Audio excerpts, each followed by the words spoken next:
Donc cette fois-ci, ce qu'on nous demande, c'est de trouver l'équation de l'asymptote de la courbe de f en plus ou moins l'infini, enfin si elle existe.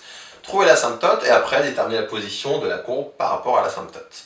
Ça va être le même genre d'idée que dans le cas précédent, c'est-à-dire on avait le ln de sinus x en pi sur 4, c'est-à-dire que, comme là je suis en plus l'infini, je ne peux pas appliquer directement les formules de développement limité. Là ici, je vais avoir mon x donc qui a tendance à tendre vers plus l'infini. Mais ce qui va me sauver, c'est que ici, ce qui est embêtant, c'est le cosinus de 1 sur x. Bah, il se trouve que quand x tend vers plus l'infini, 1 sur x, ça tend bien vers 0, quand x tend vers plus l'infini.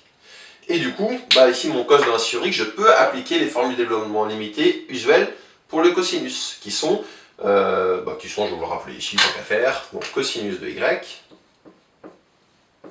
ça vaut 1 de y moins y2 sur 2 plus petit o de y2.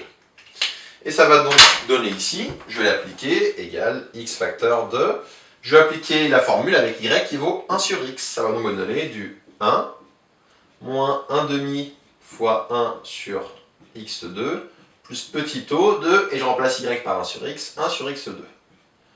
En fait, dans le petit o, à chaque fois, on peut comprendre où est-ce qu'on fait le développement limité, ou ici, pour le coup, ça s'appelle un développement asymptotique parce qu'on est en l'infini. Ce qui va se passer, c'est que dans le petit o, vous devez avoir une quantité qui tend vers 0, ou bien à la rigueur juste 1. Ça arrive aussi le petit o de 1, mais à part 1, on doit avoir tout le temps une quantité qui tend vers 0.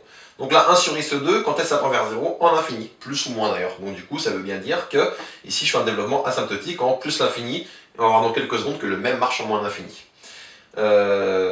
Si tout à l'heure, pour les ln de sinus x, on avait petit o de x moins pi sur 4. Quand est-ce que x moins pi sur 4 tend vers 0? Quand x tend vers pi sur 4. Donc tout à l'heure, on avait bien un développement limité en pi sur 4. Et quand on a petit o de x, petit o de x, x tend vers 0, quand x tend vers 0. Donc c'est bien en 0.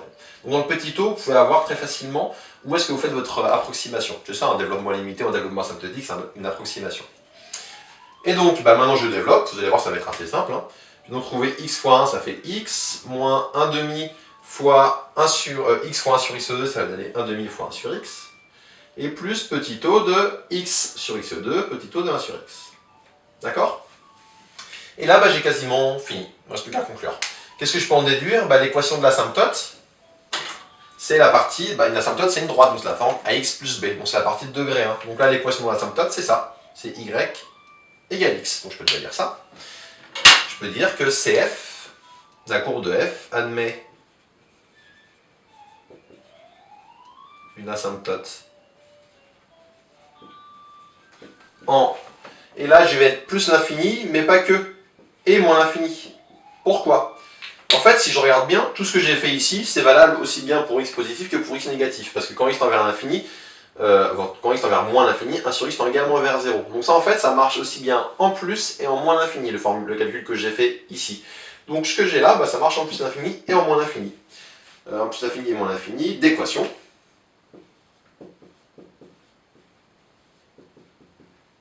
Y égale x. Et par contre, ce qui va changer, c'est la position de la courbe par rapport à l'asymptote quand je suis en plus en moins l'infini. On va voir ça tout de suite. Donc CF est quelque chose, on va y réfléchir, de la courbe, de l'asymptote, pardon. CF, c'est déjà la courbe. En plus l'infini. Et CF est, on va voir quelque chose, l'asymptote en moins l'infini. Comment savoir? Il faut regarder, comme pour les tangentes, le terme d'après. Ici, le terme d'après, hop, on vert. Là, par contre, il n'y a pas d'histoire de puissance. Pourquoi pas d'histoire de puissance? En 0, il y a des histoires de puissance parce que la x au carré ou x au cube, la fonction x au carré en 0, elle est soit tout le temps au-dessus, soit tout le temps en dessous, si j'ai un moins devant. La fonction x au cube, elle traverse en 0. Là, par contre, quand je suis en plus ou moins l'infini, j'ai pas d'histoire de puissance. Que j'ai puissance x, puissance x2, puissance x3. En plus l'infini, 1 sur x est positif. Et en moins l'infini, il faudra quand même regarder effectivement les histoires de signes. Ce que je veux dire par là, ça va jamais traverser l'asymptote. On va jamais l'avoir avec ce genre de choses. Donc, je sais pas quoi, on va dire de bêtises, si on s'est filmé, on verra bien. Donc du coup, ce qu'on a ici, c'est que, en plus l'infini, 1 sur x est positif. Moins demi est négatif. Donc en plus l'infini, ça c'est positif. C'est négatif justement, pardon. Négatif en plus l'infini. Je répète pourquoi, 1 sur x est positif, et là, avec le moins devant, ça va donner négatif. Donc comme c'est négatif, en plus l'infini, CF est en dessous de l'asymptote. Maintenant, je regarde ce qui se passe en moins l'infini. En moins l'infini, x est négatif, donc 1 sur x est négatif, fois moins demi qui est négatif, moins fois moins ça fait plus. Donc ça, cette quantité, ici, elle est positive en moins l'infini. Donc comme elle est positive en moins l'infini, CF est au-dessus de l'asymptote en moins l'infini. Donc ce qui est important, comme pour les tangentes, d'ailleurs ce que je vais dire là, c'est valable pour les tangentes et pour les asymptotes. Quand vous faites votre développement limité, si on cherche une tangente, ou asymptotique, si on cherche une asymptote, ce qui est important, c'est d'avoir un terme de degré 1, plus un terme après. Peu importe la puissance du terme après, il nous faut un terme après pour pouvoir conclure sur la position de la tangente de la courbe par rapport à sa tangente, ou par rapport à son asymptote. C'est vraiment ça qu'il faut bien avoir en tête.